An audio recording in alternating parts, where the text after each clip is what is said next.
If politicians can answer how to fix black business in 2 minutes, how will they fix South Africa in 5 years? Black Business Summit, we will be looking at Musmaimane, Mashaba and Zigalala on one stage, and they have been asked how do you fix black businesses. Musmaimane says 6 trillion economy but only 25% goes to black businesses. Mashaba says foreigners took Kasi business because of open borders. ANC, that will be Zigalala, said we already fixed BEE. In few minutes, three completely different South Africans. I will break it for Cocos to understand. SA Youth, I have a question for you. Let's go. Just around the standing of your individual political parties when it comes to transforming South Africa's economy. And that's the simple question that we are asking each of you to grapple with. How do we grow and transform the economy? I'm going to give each of you 2 minutes to have your go at the question. After that, I'm then going to be opening the session up to the floor. Naturally, one of the big things that has come out of this conference from day one has been around triple BEE and how it is that the country approaches and navigates that conversation. And I'm saying that because I know it will absolutely be one of the questions that comes from the floor. So if possible, maybe also include how your individual parties view triple BEE. So I'll start on the left side of the stage, Mr. Maimane. We'll start with you and then we'll work our way down. Good morning. Thank you. And is this working? Yes. It's my great privilege to be here today. And I think in the 2 minutes I have, firstly, South Africa is a 6 trillion rand economy. In the 6 trillion rand, 2.1 trillion of that is allocated to what the state appropriates every year. Of the 2.1 trillion rand, the state procures particular services. So for every 1 rand that goes into the fiscus, 22 cents of it goes to debt repayment, 38 cents of it goes to cost of employees, and the balance to the social wage. The difficulty that we face is when we answer the question about the first issue, which is where does the state procure? When you look at how much it procures from black-owned businesses, by the simpler term of the issue, that only constitutes a 25% of what the procurement is, which indicates that our procurement process is not sufficiently capacitated to procure from black businesses.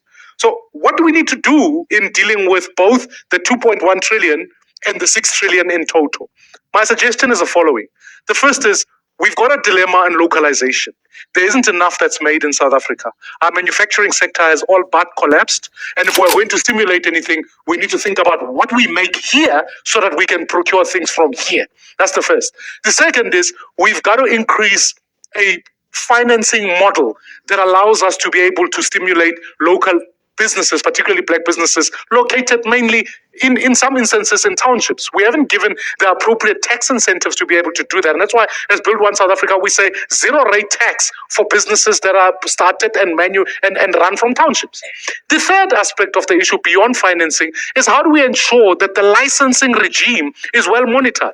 If you are running an agricultural farm in this place, for you to procure water rights becomes a matter that's near impossible. So how do we help those licensing regime to ensure that there's efficiency in government? And then lastly, let us eradicate this notion of corruption so that you're not dealing effectively with improper relations. My argument is we can move from 2.1 trillion rand to increasing to 4 trillion so that we can participate, particularly in the black business community, in a broader sector. And then the organizing question for any government is how do we take that 6 trillion and turn it into at least 18 trillion in the same way as what Japan does. And my last argument would be to say, part of the infrastructure spend must be directed towards rail. I'm deeply passionate about rail because I think if we invest into that, we increase logistics, we help people get to work, and we invest in things that are tangible that people can see and deliver again. So we have to collaboratively have a plan of development and go from there. Thank you. Thank you, Mr. Maimane.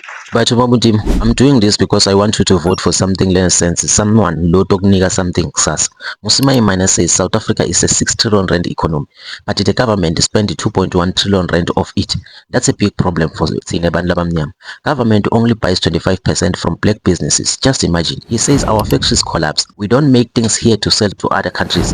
His plan is give tax-free, zero tax to business in townships, fix licensing like water rights for farms, stop corruption, and build railways. so that goods can move cheaply. Fair enough. The question is, if we give zero tax to Kasi business, will big business also run to Kasi? And will that be fair? I don't know, but let's discuss that in the comment section. Next one, Mashaba. Mr. Mashaba, your turn.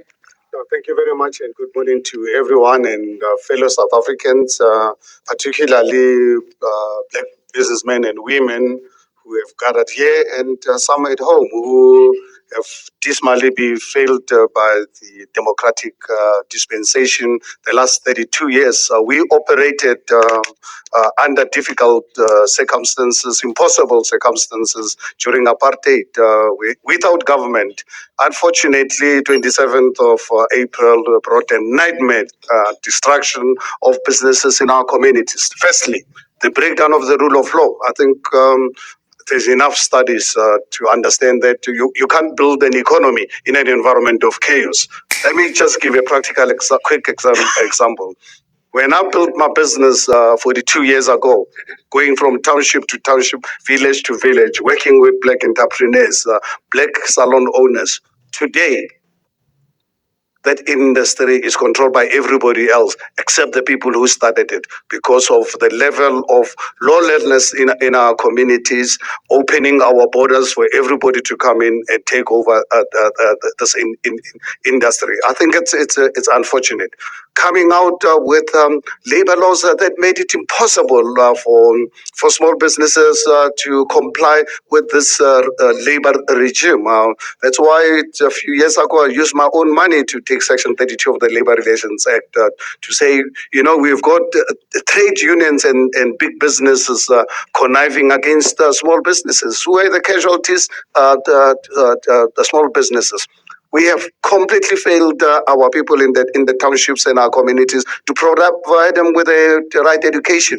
No one can question that 80% of public schools in our communities are dysfunctional. How are you going to really create an economy when our people are not educated? So these are issues that I think for me, obviously with the limited time, are major to me. As long as politicians are not going to address these issues, we are not going to see real entrepreneurs emerging out of our townships and our villages. Because what has happened, right. the politicians, they have made it possible, encourage entrepreneurs to actually follow the political route instead of actually being entrepreneurs dating their hands. Thank you, Mr. Mashaba.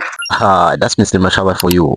Helen Mashaba is angry. He says black businesses suffered under apartheid. Yes, I agree. But after 1994, it gets worse. Lawlessness. He says township businesses like saloons were taken by foreigners because borders are open and no rules of law.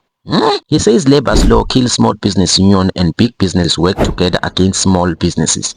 He says 80% of township schools don't work. So how can we create entrepreneurs if our kids are not educated? He went further and said politicians teach you to be politicians, not business people. But the question I have for you, he says open borders destroy Kasi business. Do you agree, or is just the blame to foreigners? Everything foreigners, everything foreigners. Mr. Zikalala? Thanks, greetings to you and the black business community and the fellow panelists. The first thing that is ongoing in the country is making possible for entrepreneurs to thrive. You will know that we've introduced the Public Procurement Act, and we have assigned each department to develop regulations for localization.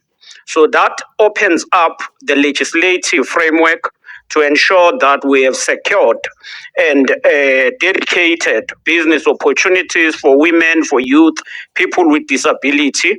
But in the context of the BEE, because transformation must continue. The second thing is to ensure that entrepreneurs have access to finance. We are opening various funding models and streams.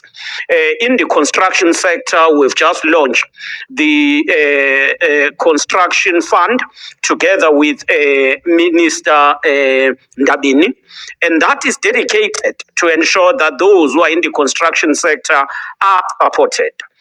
Thirdly, we are leading the state investment infrastructure. And that is quite critical. That's why we are working on ensuring that we move goods from roads to rail. And that's why you are seeing the development of ports, which you will see the Cape Town port is developing, the Durban port is being modernized, and the deepest port in Africa, which is Richards Bay, is also developing. And the work that have been done, especially in the last 2 years, will show that we are progressing. With regard to small businesses, we are supporting them in terms of cushioning them against competition, but also in terms of funding. Thank you, Mr. Zikalala. You're 20 seconds shy. All right. We'll take it as you donated then to the next speaker. You're not donating it. We'll come back. We'll need it. We'll need it later. You'll save it for later. Alright, ngalama fishane, Mr. Zikalala says ANC already fixed the law. As usual, bafuna kuba msulwa, but I'm not saying anything. Mr. Zikalala says they made Public Procurement Act. Each department must buy from women, youth, disabled, and black people. So PE must continue. Second, government is giving money. They launch a construction fund with minister to fund black builders. Government is fixing ports like Cape Town, Durban, and Richards Bay, and moving goods from roads to rail. He went further and says the government is cushioning small business from competition. The question I have for you is that he says government already opened opportunities for black businesses. Is that true? Why are you in this hole still complaining if it's true? Yebo sithi vele sonke, you hear them. Maimane wants zero tax for Kasi and rail. Mashaba says fix lawlessness and close borders. ANC says we already made the procurement laws. My question is, which one was speaking for you, not for his party? Comment below and let's engage.